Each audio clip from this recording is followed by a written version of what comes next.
Good evening, everyone. I'm Marcy Markusa, and I'm so excited to be hosting a special online event on this cold December night, live from my home to yours. It's wonderful to be gathering with the community in this way, and welcome. For those of you who may not know me, my name is Marcy Markusa. I host information radio on CBC Manitoba, which is the morning show on 89.3 FM.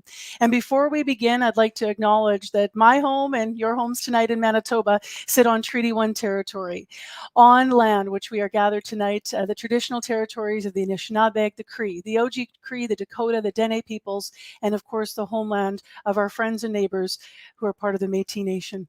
Thank you so much for being with us this evening for South Asian Film Night, highlighting so much hard work that has been put together tonight, and stories and films from Manitoba's South Asian communities, brought to you by CBC Manitoba's Creator Network. A couple of things that I'd love for you to have in mind as we get going tonight, because I'll be asking for them a little bit later in the show.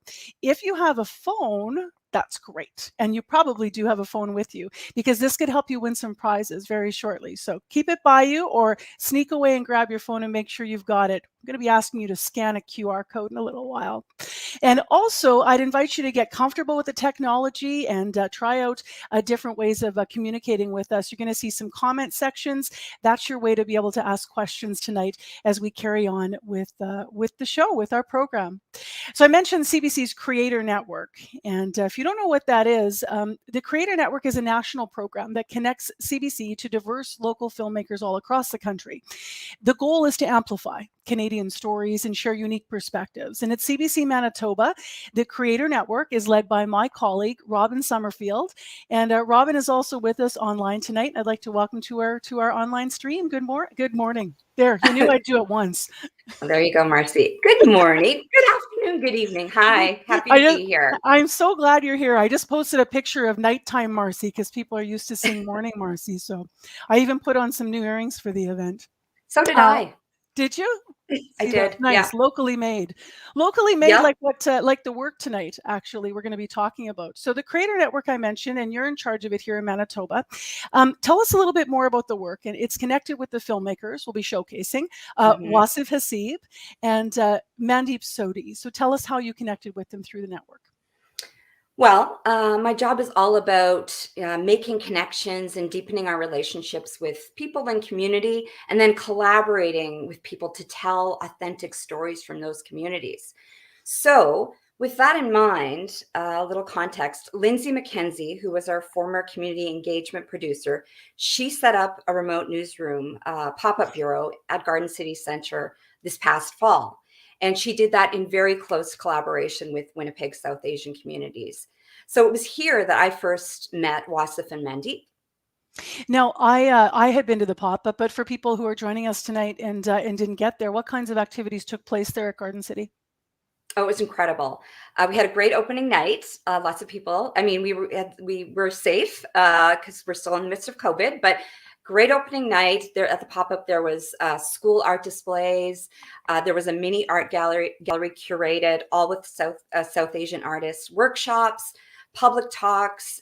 It was just a really, really warm, inviting space. And also, we also created an amazing time lapse. Actually, Mandeep Sohdi of Sohdi Creative Films created this amazing time lapse of all the events over the month that we were there. Let's have a look.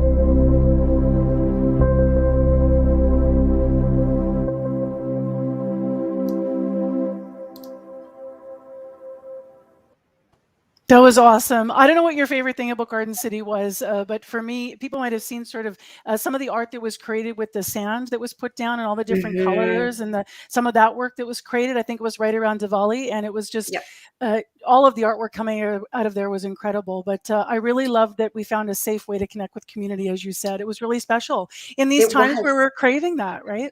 Yeah, and the student art was amazing as well. Just really, it's just good to see people doing great stuff in the community. Yeah, it was lovely. Well, thank you so much for your work, Robin. And I know you're going to exit stage left, and we're going to talk more about the filmmakers you worked with. Thank you. Bye. So if you're just joining our live stream, I'm Marcy Markusa, and you're with South Asian Film Night. We've just been talking with Robin Summerfield, who is part of our creative network and leads our creative network here at CBC Manitoba. And we're very excited to spend the next hour with you. So before we get into the main event, CBC Manitoba is giving away 5 limited edition CBC Manitoba toques. Remember I told you needed your phone? So this is the time to get your phone right now. What you need to do, the first 5 people who fill out the form that's attached to the QR code that you're all seeing on your screen right now will get you into the draw for the toques. So this is kind of if you've been out and you had to scan anything out and about to bring up a menu, for example, if you've been out safe dining over the course of the past few years, you might have come up against this. Get your smartphone, click on your camera icon. So pretty simple, and most of you probably know how to do this, but just in case, point your phone directly to the QR code on the screen. So you're actually going like this, right? That's what you're doing. You're holding it up right against that QR phone on the screen.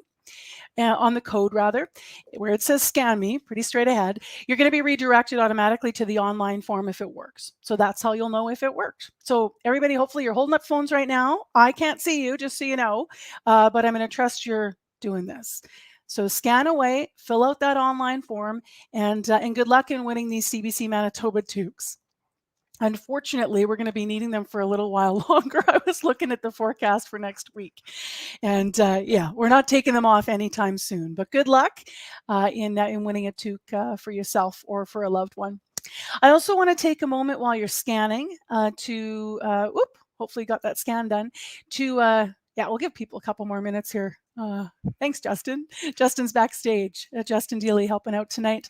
A couple housekeeping details while you're scanning. If you have questions about viewing the live stream tonight, or if right now you're having some challenges with your technology, we want to support you.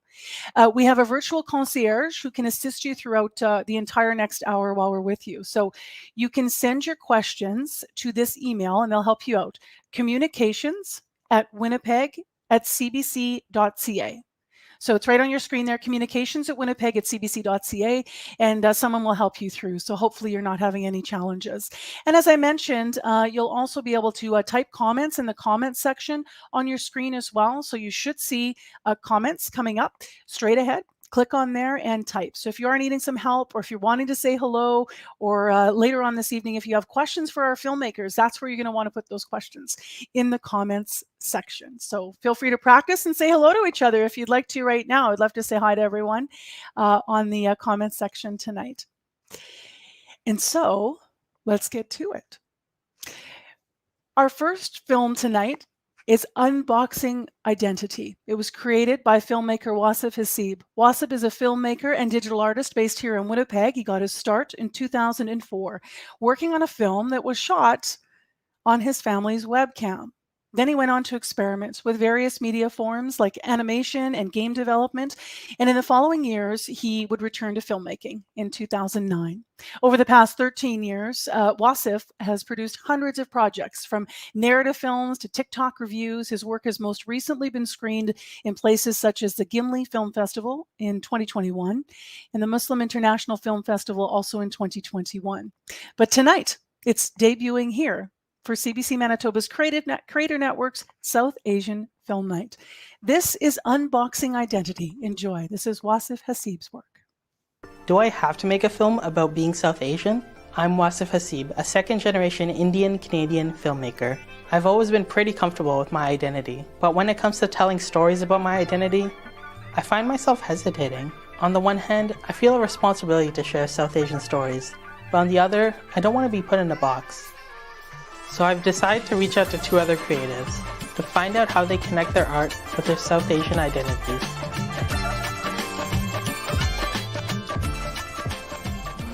My family actually comes from South Africa, but my roots, such as my great-grandparents and great-great-grandparents, come from India. I am Shavira Narandis. I'm the senior instructor here and manager at the India School of Dance, Music and Theatre. I teach Kathak and also classical Bollywood.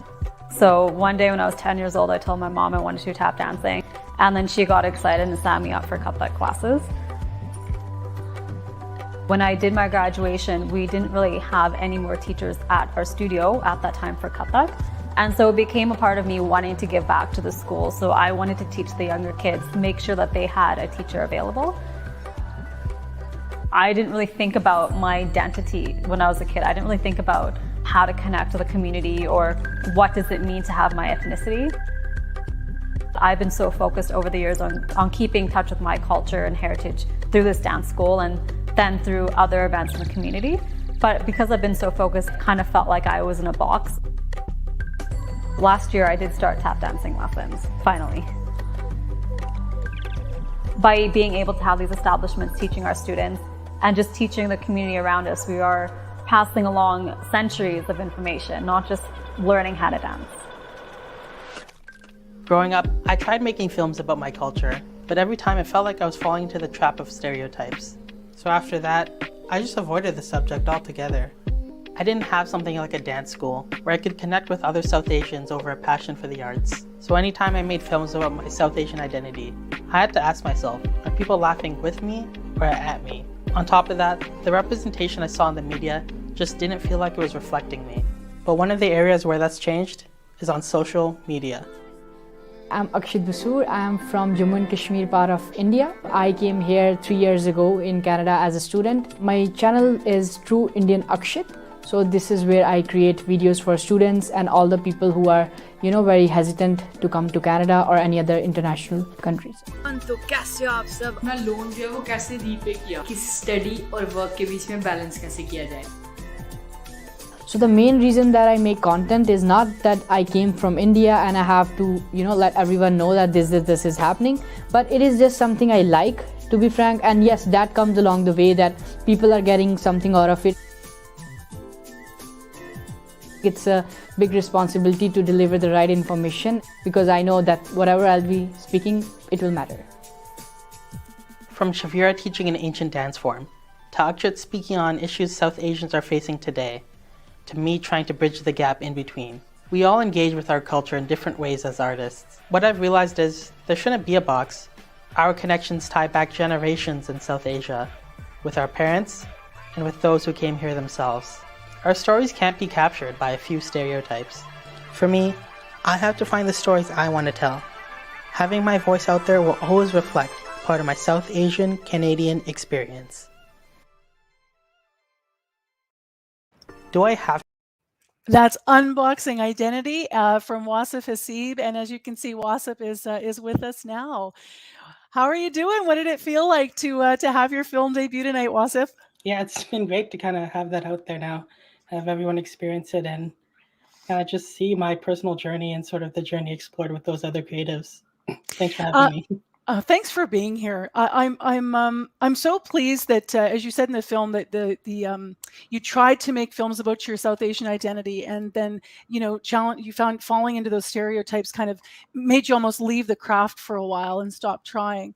Tell me a little bit about that, the stereotypes that you most want to challenge now that you're really immersing yourself back into new ways of making film. What are some of the stereotypes you'd like to challenge?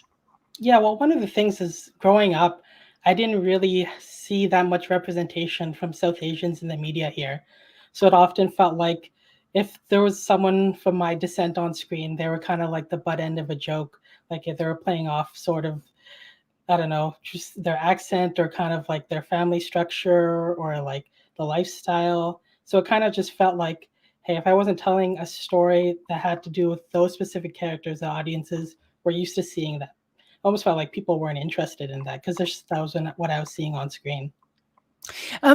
You reached out, as we saw, to two other creatives in the film. So there we saw Shavira Narandis, as well as Akshit Basoor, who talked about how they use their creative practices in dance and social media, very different ways of expressing their identity and art, to share their cultural traditions with others.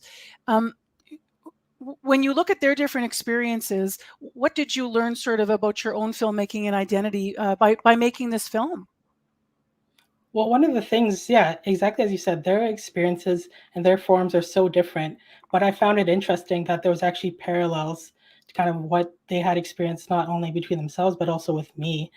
It felt like oftentimes there was an expectation that since you were making like you were of a certain background, that was kind of where you had to take your art form, or you had to take your creativity, like it had to reflect that in a certain kind of predetermined way. But I found both of them sort of having challenged me that specifically with Akshat, but then Shavira embracing that in a really unique and special way, because sort of her background was that she like didn't come from India herself. Even her parents didn't come from India. It was actually a few generations back that her like great grandparents came from India.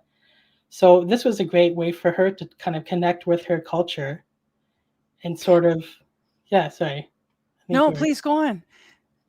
And then for Akshat himself, he's coming here and he's kind of not really telling stories about like he's not coming to Canada and telling stories about like what it's like being Indian in Canada in the sense of like the out of place. He's telling stories and he's sharing information about, hey, if people who are like me, which we know there's thousands of people coming here like every few months as students whenever a new term starts, and he's sharing his life and how he's surviving and the struggles he's had to go through.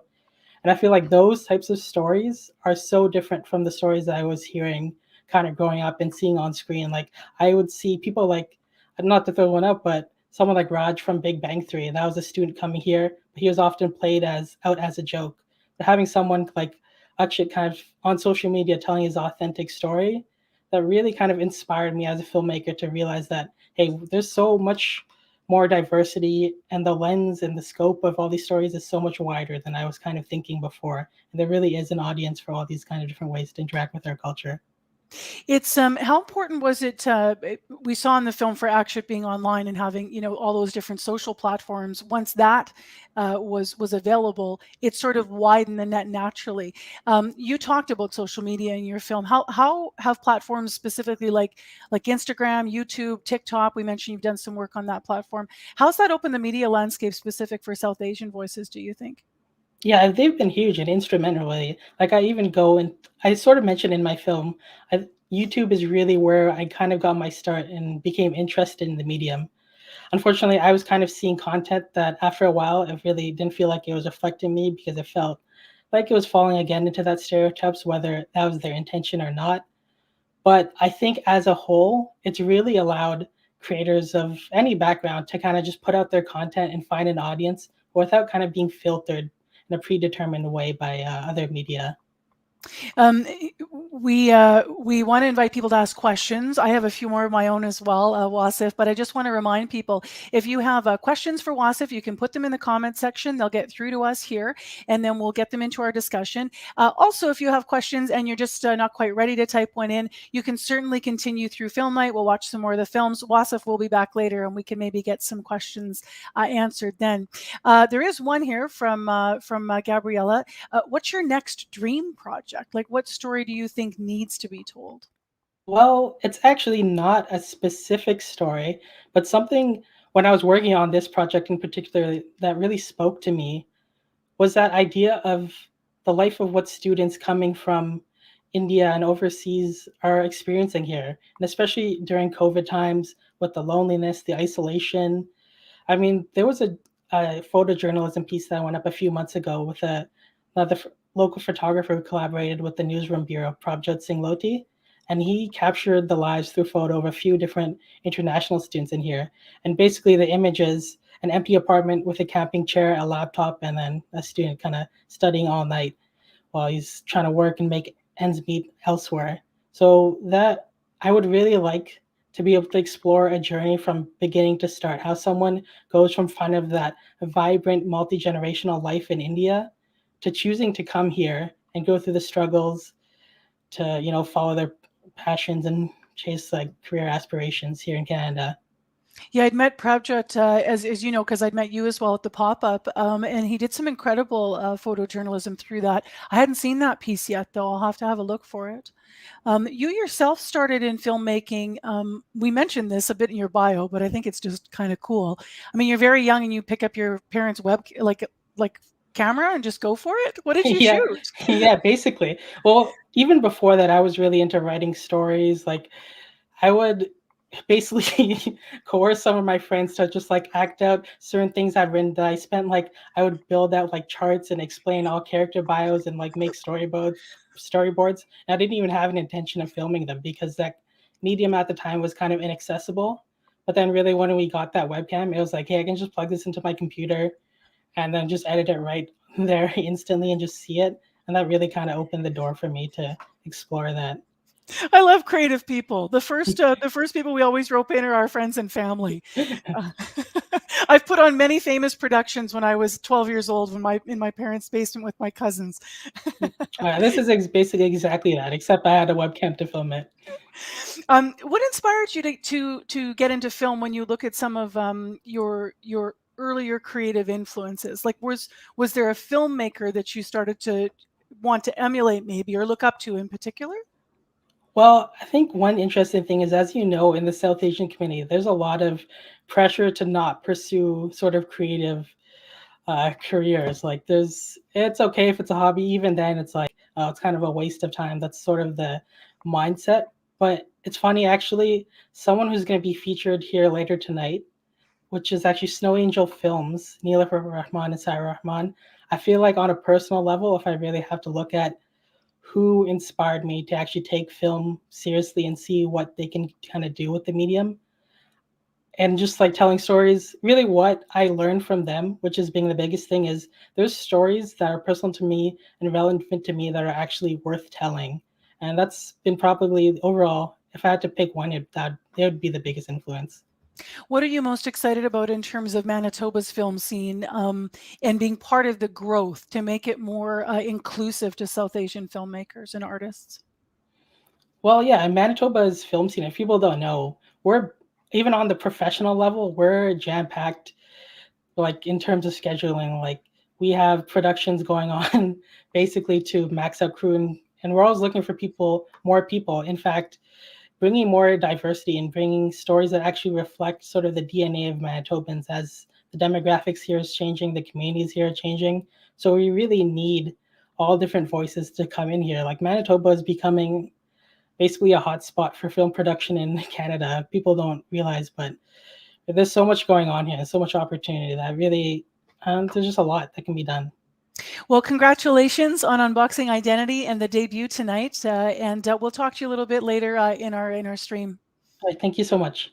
That's Wasif Haseeb. He is the filmmaker tonight, our first filmmaker to have his work unboxed, name of the film, and exactly what we're doing tonight as we debut the work. So I saw some questions coming in, and thank you very much to Shag and others who were writing in questions. And please continue to leave those in the comments section if you have questions or comments for our filmmakers tonight. Even if you just want to cheer them on and say congratulations or share something you loved about watching the film or something you learned as you were watching the film, we can discuss that as well with our filmmakers. So it is now my pleasure to introduce our second filmmaker this evening, Mandeep Sohdi, who is a screenwriter, cinematographer, and director based in Winnipeg since 2011.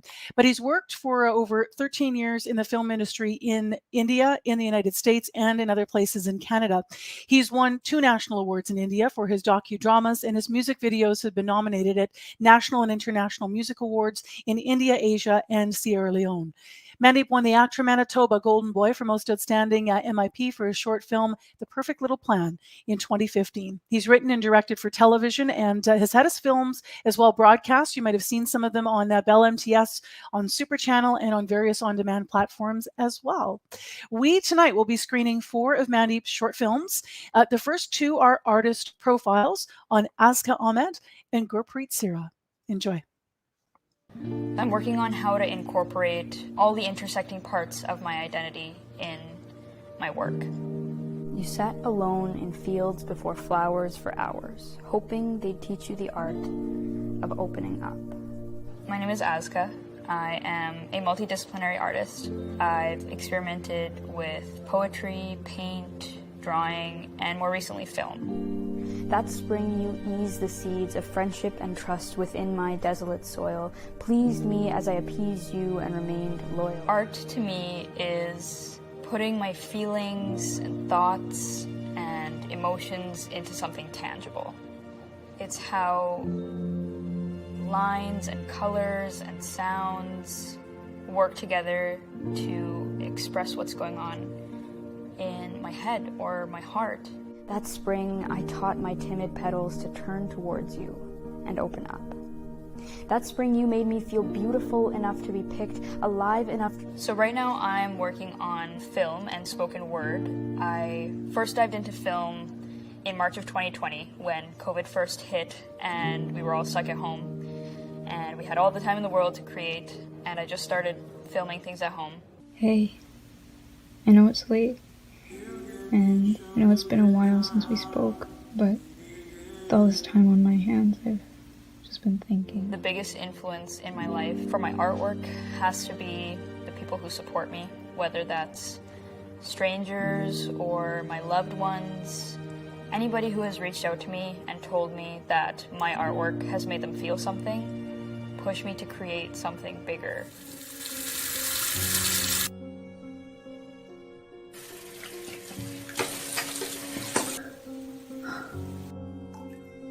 As a lot of my work revolves around mental health, self-care, vulnerability, and compassion, I like to ask the viewer what they're doing to take care of themselves right now.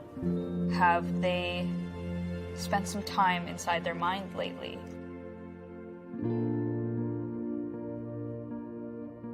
So this spoken word poem is called This Spring. It's a story about someone being represented as a flower and their petals blooming and being nourished and taken care of, and then realizing that this relationship had actually been very harmful to them and they're learning how to regrow again.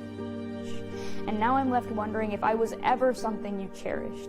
You raised my chin so our faces would meet, and I mistook you for sunlight that nourished me. The world needs art. There is going to be a place for you and a space for your art.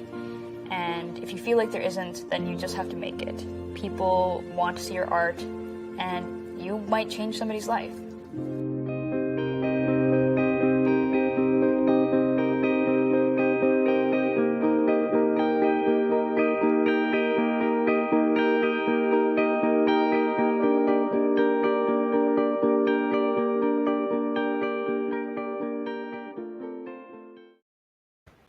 To me, art is a vehicle for expression.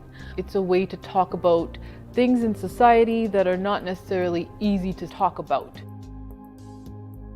My name is Gurpreet Sarah, and I'm an interdisciplinary artist. I work in painting as my primary media, but I also delve into other media such as installation, printmaking, video art, and sculpture as well. Art is a way for me to experiment and play with color, technology, subject matter. I love to sort of connect disparate topics together. I really love to experiment with different media as well. So to me, art is a vehicle for expression. It's a way to talk about things in society that are not necessarily easy to talk about.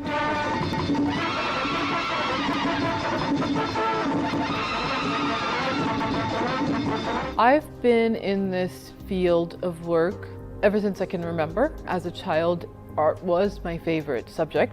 In terms of other forms of interest for me, some of the softer humanities were interesting for me, such as poetry, but not the dramatic humanities, certainly not drama, as I'm more of an introverted person. My main influence in my artwork is really the world around me. It's my experience as a woman, as a person of color. There's artistic influences, but definitely being a first generation born Canadian, Sikh Punjabi woman living in the diaspora has influenced my work greatly, as all my work is about this community.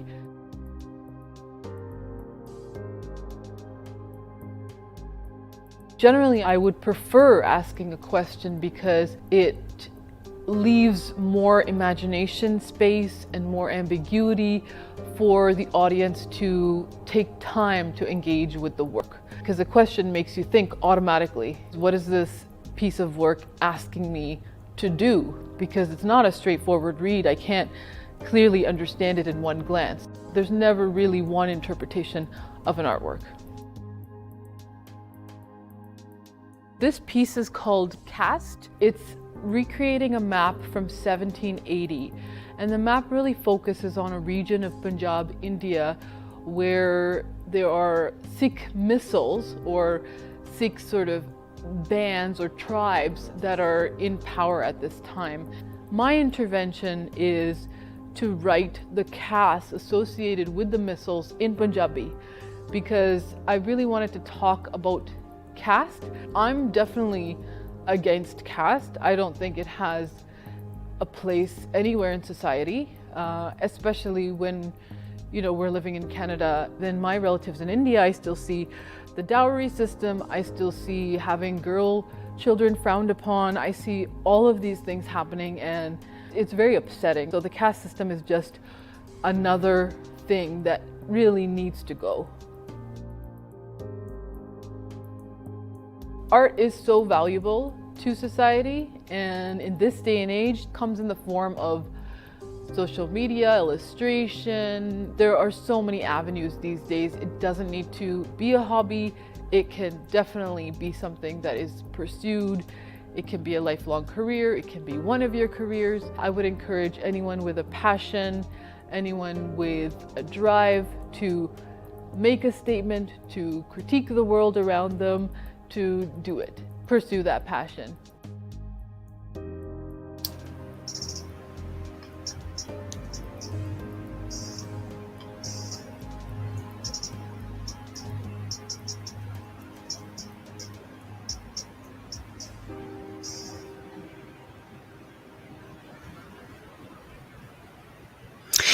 Beautiful work, both Gurpreet's and Aska's words as well. And as you can see on our stream night, the filmmaker is with us now, Mandeep Sohdi. Nice to see you. How are you tonight? I'm doing well, Marcy. Thanks for having me and for this wonderful event that you guys did here. I'm doing well. How are you today? I'm doing very well. I'll start with the same thing I asked Wasif. What does it feel like to share this now tonight?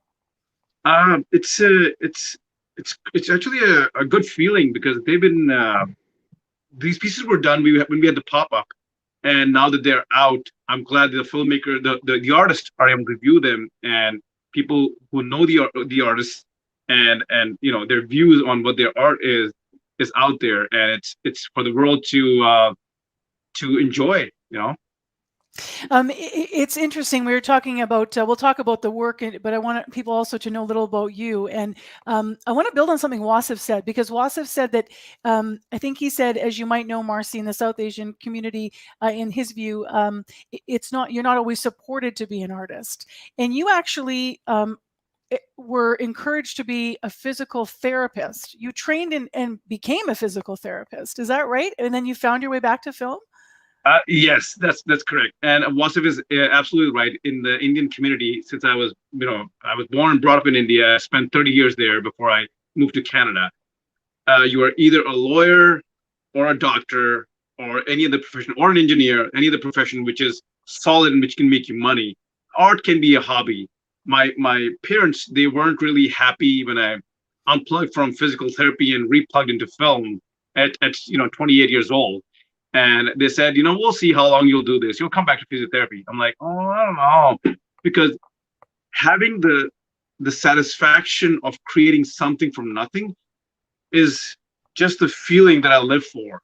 So my writing or my camera work or directing stuff gives me that feeling of creating something, because that's really satisfying. I guess, depending on the kind of human being you are, you need to satisfy that hunger that your soul has, Um, which makes me want to ask right now about your dream project and what the next hunger is. But we should turn to the films tonight and celebrate some of the work we just saw. So you asked this question of Aska and Gurpreet in the film. So I'm going to ask you this question and turn the tables. When you make your films, are you making a statement or are you asking a question with your art? I'm always asking a question. I saw this short film, and in this short film there was this line which stuck with me, and this was back in 2001. They said, what would it be like watching your own life from a distance? And I was like, wow, that is one way to look at things. That's when I started noticing my own life, my own human experiences. And I started asking myself, what would it be like watching my own life from a distance? And watching from a distance is my writer or the director that I am. So I'm always asking the question from the audience, this is my story.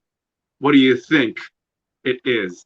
And a couple of times, or three of my short films, people come in the end and ask me, so what happened? I'm like, what do you think happened? So then they have different perceptions based on what they understood through the film. And I like to layer it in a certain way that you can have different outcomes when you see the end. So it sounds like you're really probably wanting people who are watching tonight to ask questions and engage, because I bet you're curious what they're taking away from your work based on what you said. Absolutely. That would, I think that's my gear. That's what moves me, All right. So in the chat, everybody, if you want a question, have a question for Mandeep, or you want to make a comment on what the first two films you've seen, because we have two more to come, please drop them in there and we'll get them in. Because you have all that experience in India and Canada, I'm curious what are the differences when you look at the markets? Like, what are the differences and similarities in markets for filmmaking? I would say the main difference, well, film speaks a universal language. The camera names are same, the light names are same, the way that the people talk is same, but it's the way of creating art. What is important to a certain culture to show? Like in India, we have songs in the movies, and I've seen people shoot songs. And as while growing up, I never connected with that. So when I was working with a renowned director, Mr. Vikram Bhatt, this is in India, and he was my first mentor. And I asked him, why do we have songs in the film? He said, because people enjoy it. And that statement makes me think, in India, people enjoy the songs in the movies. And then I look at Hollywood, there's either background music or, a background song, or if it's a musical, then it's a different case. But generally speaking, because story is more concrete or more looked for in this part of the world. So I think that's the only difference I feel. Otherwise, making the film or directing the film, nothing is different, So when you're talking about what that you didn't see yourself or your own identity and what South Asian identities were presented to you when you were living in India, where did you find your identity, or where did you in art or in film or music, what did you identify with? It's interesting that you asked the question. While growing up in the 80s and the 90s, everywhere in the social media, all the male actors were represented by, fair-skinned, cute-looking boys, and I didn't look like anything like them.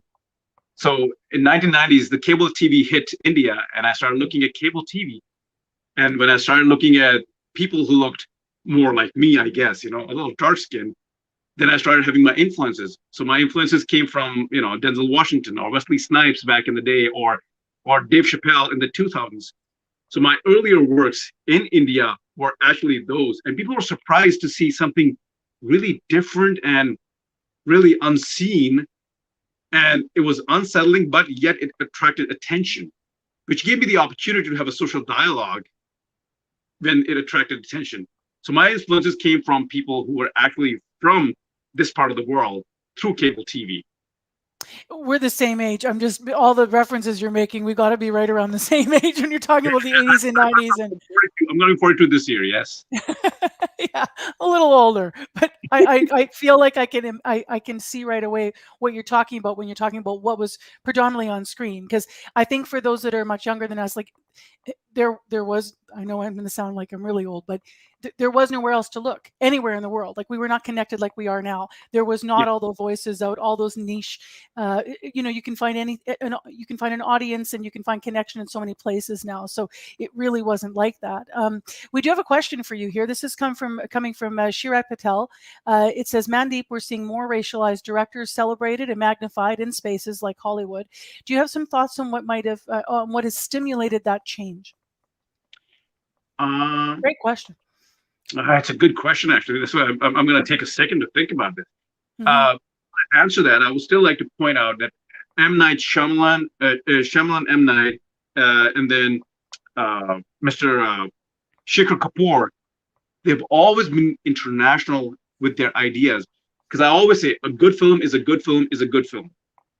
You see, like, for example, Avatar. It's a great film, in my opinion. And you go to India, it's still a great film. You go to China, it's still a great film because it's a good story. So I think people who have found their voice, barring their racial identity, they found their voice and they're able to express their voice, are people who are being magnified. And I'm glad he's saying that more racialized directors are being magnified because the time is now. I think the market or the industry has now understood remakes are not good stories because people have already seen it. We need more voices. We need more ideas to come through the door for somebody to have a great story. For example, I recently saw the story called Pig. It's about what do you call it? A truffle hunter who has a pig, and his pig gets. Someone told me about this. Kate, go on. What a great story that is! Somebody's pig gets stolen. The guy goes in the trailer. All you see is he's going to restaurants and looking for his pig. Amazing. I say that is a great story. So stuff like that just moves me. So I always think of what's your voice? What have you experienced that you can gather and put a what if in the middle and make a new story out of it?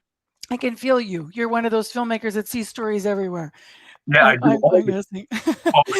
We have some more questions for you. This one comes from Tanya. It says, where can people watch your work? Do you have a site? Like, where's the current place to connect with the work that you're making? The work that I've already made. So I've worked with the music artist. I've worked with the television. So if I'm working with television, it comes to a production company. I write, they produce, the content goes, for example, on Super Channel. The music video I've done for artists, they take the music video, they put it on their YouTube channel. So if you, sounds really bad to say this or cliched, if you Google my name, stuff gets pulled down in the bottom in the videos. So there will be stuff from different channels, but it's directed by me or written by me or done by me in some way. And of course, because you have a body of work that's over in different countries and over different mediums and over a span of time. So I just want to say, everyone writing questions, these are great questions. And if you want to join me on the morning show anytime and feed questions, then you could do the interviews. Because this one's a good one too. This one's from Asma, and it says, are there any stories you imagined as a child that you'd like to now revisit as an adult professional filmmaker? The story of my own life. My childhood was so wild. Like every time I went to school, now this is back in the 1980s and 90s, and this is in India, we were hit by our teachers. And I found that really funny, and I would laugh, and I would get thrown out of the class every now and so. So I have all these childhood experiences that I want to get put together as a TV series about my life. And in the school, they used to call me, I'm going to say it in Hindi, and people who can understand, they used to call me Kalu Ram. That means a black ram, which is like a Ram is a Hindu god. So he used to call me Black Ram. And I want to name the series with my name and then package it and tell my life story through that. Are you seeing a film or are you seeing a series? A TV series, definitely a TV series, because it's all about my school. I had so many experiences and so funny and so crazy. They're wild. You would say it's definitely a TV series. Time is 8:15. I'm only mentioning that because we have 2 more films to see, and we're going to move there now. I still encourage you to share comments in the chat and share questions as well. Mandeep, thank you for a moment. We're going to pause and we're going to see 2 more of your films, and then we'll be back with Mandeep and with Wasif to take more questions and to talk more. Lovely to connect with you tonight. And so that reminder, once again, in the chat, get those questions there in the comments section. And so let's take a look now at Mandeep's last 2 artist profiles featuring 2 sisters, Saira and Nilofer Rahman, as well as another profile we'll be watching tonight of Seema Goyal. All of these things that you learn about just in life and in study, these are things that can really come through when you're working on films. That's one of the reasons why I really love making films. That's right.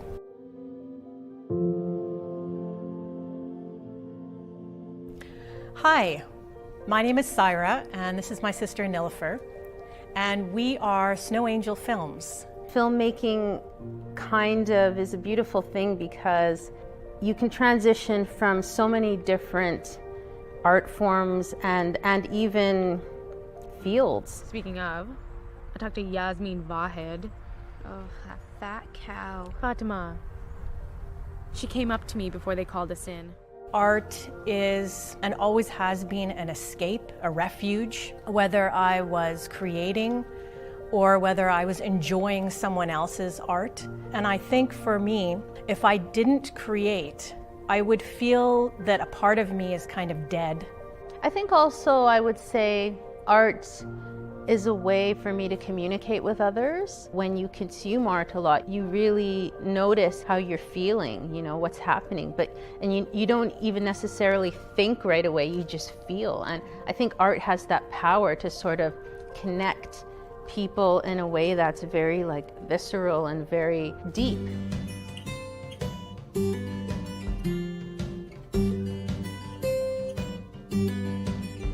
I've been working with my sister Saira as filmmakers, for about 10 years now. And before that I did some photography, and I still do photography. And then filmmaking was an opportunity for me to really explore some of the things I learned as a student of history, some of the themes that really resonated. These are things that can really come through. Up there, your heart starts beating. I have forgotten lines before. I'm really nervous. I won't lie. If somebody stands up for me, I should stand up for myself too. Both of our biggest influences and inspirations was Dad. Yeah, Dad, because Dad was an amazing storyteller. He always was inspired by what was around him. Like his descriptions of his memories of childhood are so vivid that they almost feel like they're my memories now. His storytelling, like consistently throughout our life, I think has been such an inspiration. And it wasn't only his stories of his own childhood, but he would make up stories. And they would be so colorful and imaginative and with meaning. He would come into our room and tell us a story and tuck us into bed. And those were just fond memories that we will always cherish. Yeah, our biggest inspiration is our dad.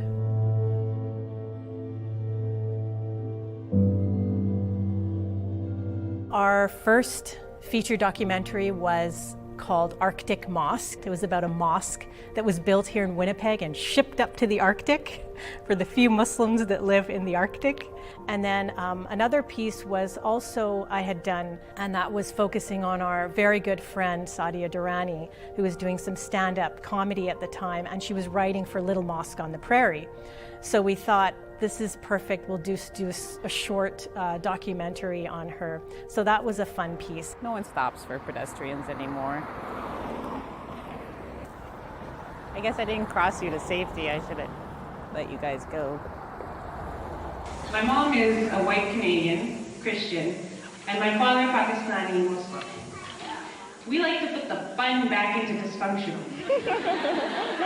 Everyone is creating some sort of art from all over the world. Don't think you have to look the part. An artist can look very different. That's coming from a place of experience. When I started out learning about film, like you were saying, we were going to these classes and we didn't look the part, but who cares? Like, we just kept going because we wanted to learn how to express ourselves through this art form, film. If you're interested in making a film, just use what you have. Don't feel like you need a lot of tools or, fancy equipment or anything like that. There are great apps on your phone nowadays that help you make your film look like it's made with a really professional camera. So, use what you have, be authentic, don't feel pressured in making something that other people want you to make. Make what you want to make what you would want to watch. And you'll just keep growing and learning, and opportunities will open up, and it'll be a beautiful journey.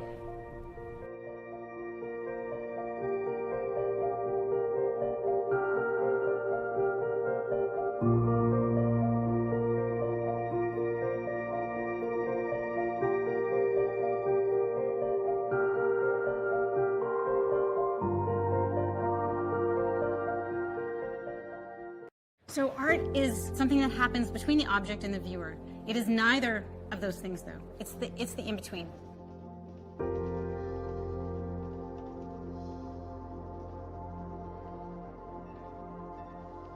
My name is Seema Goyal. I am a sculptor, a writer, and a curator. And my place in the arts is quite broad. I teach. I come to the arts via craft, which means that I have an attention to materials that's very precise and technically based. Content and materials have a very strong bridge.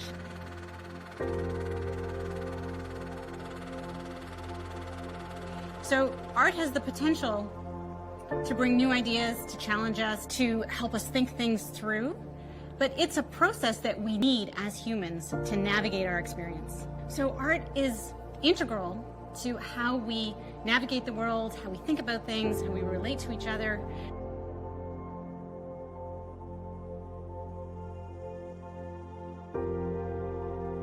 I have been working as an artist from, I think, about 26 years ago.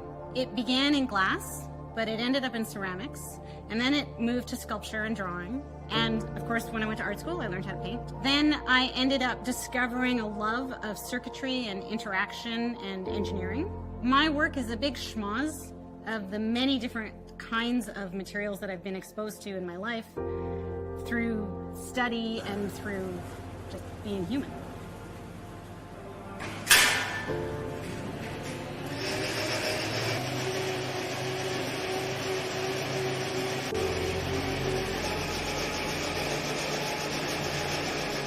I picked up a hitchhiker and they asked me what I did. And I said, I'm a glassblower.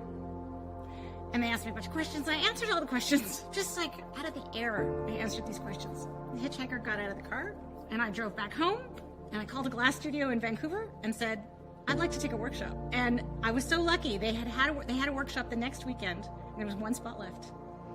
And I went and I became a glassblower because of this fib. Because somebody stepped into my car and I said this thing out of nowhere, and then I went and did it.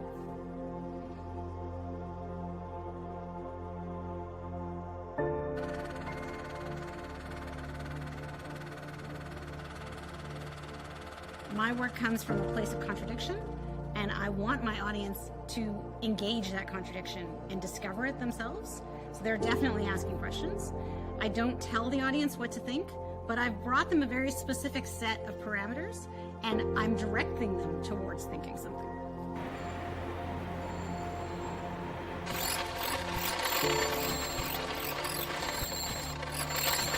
It's the content that drives the work. For me, this is work where the content was so available, and one of them behind me is a series of photographs that I took at the University of Manitoba Biological Sciences collection, their museum collection. And I did the photographs in a state of complete darkness and then used a technique called painting with light. So my hand is still there, my eye is still there, but there's definitely content that's already existing in the objects. So because it's a Super 8 loop projector, it has all that nostalgia of the sound of the projector in it. This piece was made 21 years ago, and it's the very first interactive piece that I made. It's also one of the first pieces that I made that explored the idea of identity and being a person who is away from, in some manner of speaking. The advice that I give artists, young artists, is to color outside the lines, take risks, practice a lot. Practice every day. Learn technique. Trust yourself, but be willing to fail.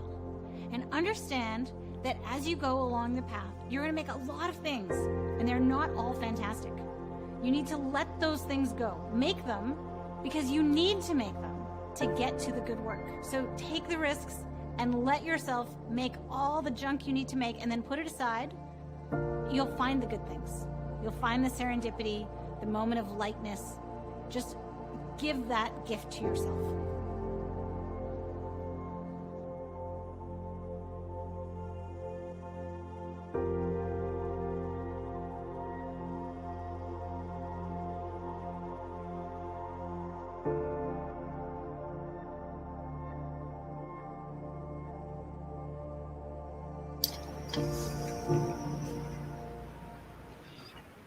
Man, I wish we could be together, hey, and just cheering and rolling out the red carpet for everybody and seeing everyone's faces. But I'm grateful that we're at least able to gather like this.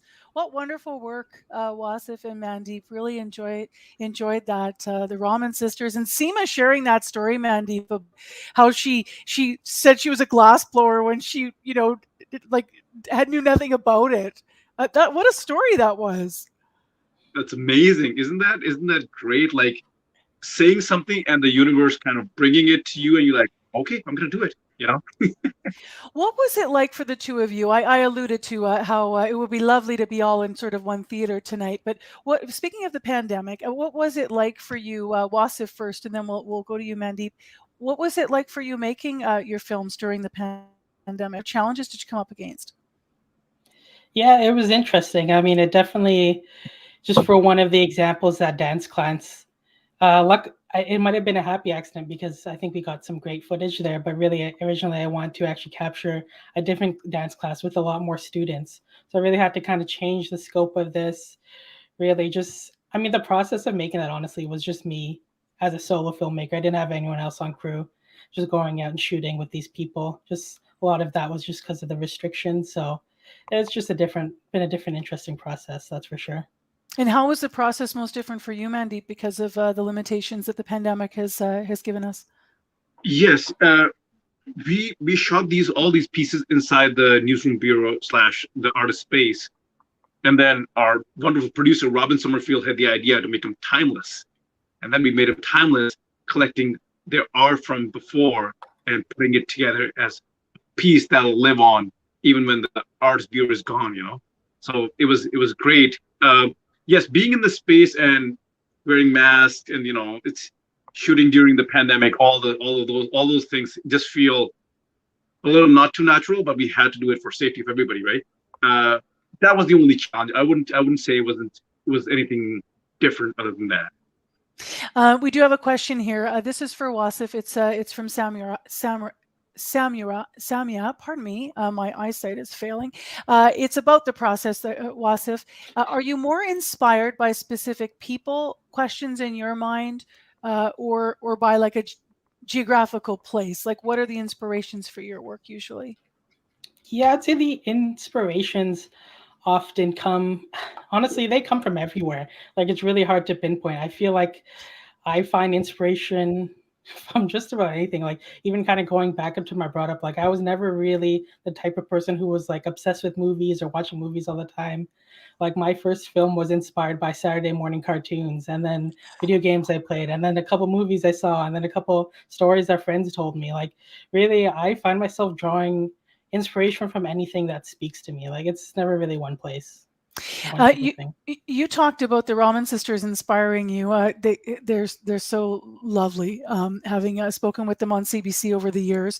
But I don't think we asked you, Mandeep, yet, sort of about your inspirations. And we do have that question. Who are your influences as a filmmaker, and any specific influences from the South Asian community for you, Mandeep? Yes, definitely. I'm wearing the Project Mayhem shirt. I designed it myself, and I got one-on-one print. And this is to honor the first inspiration that pulled me into filmmaking. I was 18, a raging teenage boy looking at TV, and I turned the TV on, and the movie was going on, and the line was, "I want you to hit me as hard as you can."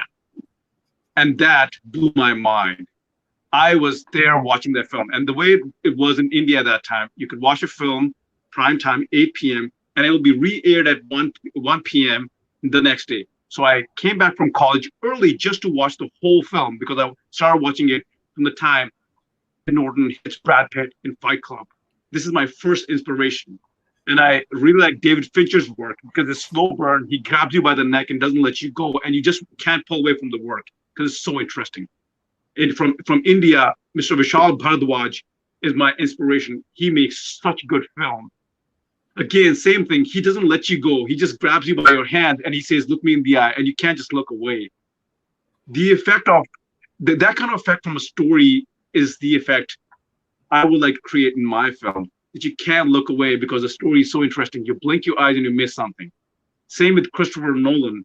He's again an inspiration because he creates the kind of work that I aspire to do.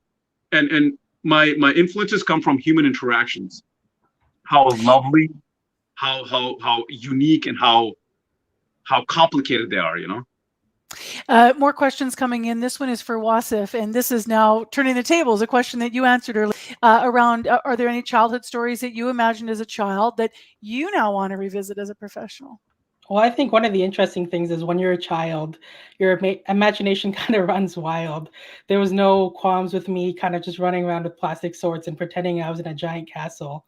But obviously, as I grew up, the practicalities of doing some of that kind of limited the scope of some of my projects. But I would love to kind of explore some of that fantasy and sci-fi genre again, kind of really go wild with that.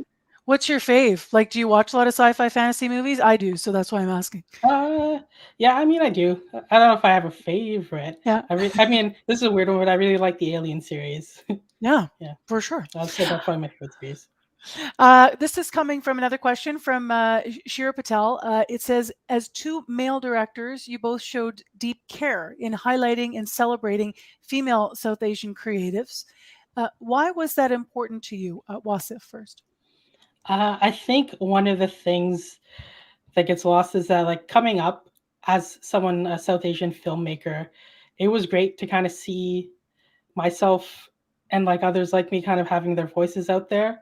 But like some of the filmmakers that Mandeep alluded to earlier, it was a lot of male-dominated voices in that space. Like even like the M. Night Shyamalan and all those people. So really, just as artists, I feel like female artists do so much work, but often don't really get the credit, and they don't really get the voices in this space. So I feel like as male filmmakers, we kind of have to step aside sometimes and let their voices kind of shine. So obviously an intentional choice for you, Wasif. Yeah. Yeah. How about for you, Mandeep?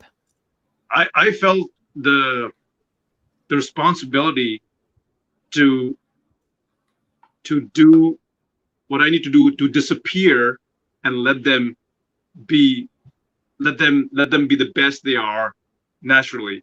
For me, my favorite was Sarah and Nilüfer, because the way the two sisters interacted, and I have two daughters. I feel it's my responsibility to create the world where my daughter will have equal opportunity when they grow up for people around me. And I would say that, you know, when you say that, I was noticing that too, that all the artists were females. And how can I put this in a way that it says what I want to say? That I was able to do my work when I took the back seat and let them take the front seat, let them do the driving, I guess.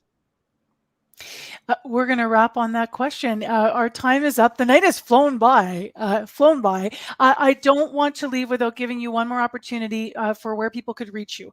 It could be a website, social media, Twitter handle. Is there any public? And if you don't have one, that's okay. But if there's any public way, because people have asked tonight along the way that people can connect with you or your work, is there anything you'd like to leave us with? But certainly they can connect through CBC if not. So Wasif, do you want to leave us with anything? Sure. Yeah. I mean, Instagram, I post multiple times a day, so you can find me on there. And I give one of them. It's at Wasifio. So it's like WASIFIO. So Wasif IO, basically. Perfect. And Mandeep, how about you? I'm on Twitter as So Creative, and I'm on Instagram as Sohdi Creative, at Sohdi Creative, and Instagram at So Creative. Congratulations, both of you. There was only one thing missing from tonight. I really should have made a little red carpet and rolled it out like this or something. We'll do it next time in person. All the best and congratulations on your films. Thank you. Thank you. So as I mentioned, our time is up this evening. I want to thank all of you who were joining us tonight for CBC and Manitoba Creator Network in collaboration with Manitoba South Asian Community's South Asian Film Night. So thank you to Wasif Haseeb and to Mandeep Sohdi, as well as to Robin Summerfield from CBC Manitoba's Creator Network. And behind the scenes tonight, thank you to Justin Dealey and to Gemma Peralta as well for all their hard work.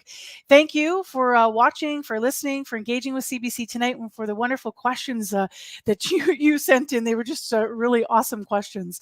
So please continue to engage and find our filmmakers online, and maybe you're a filmmaker as well, and you're inspired tonight to make more work.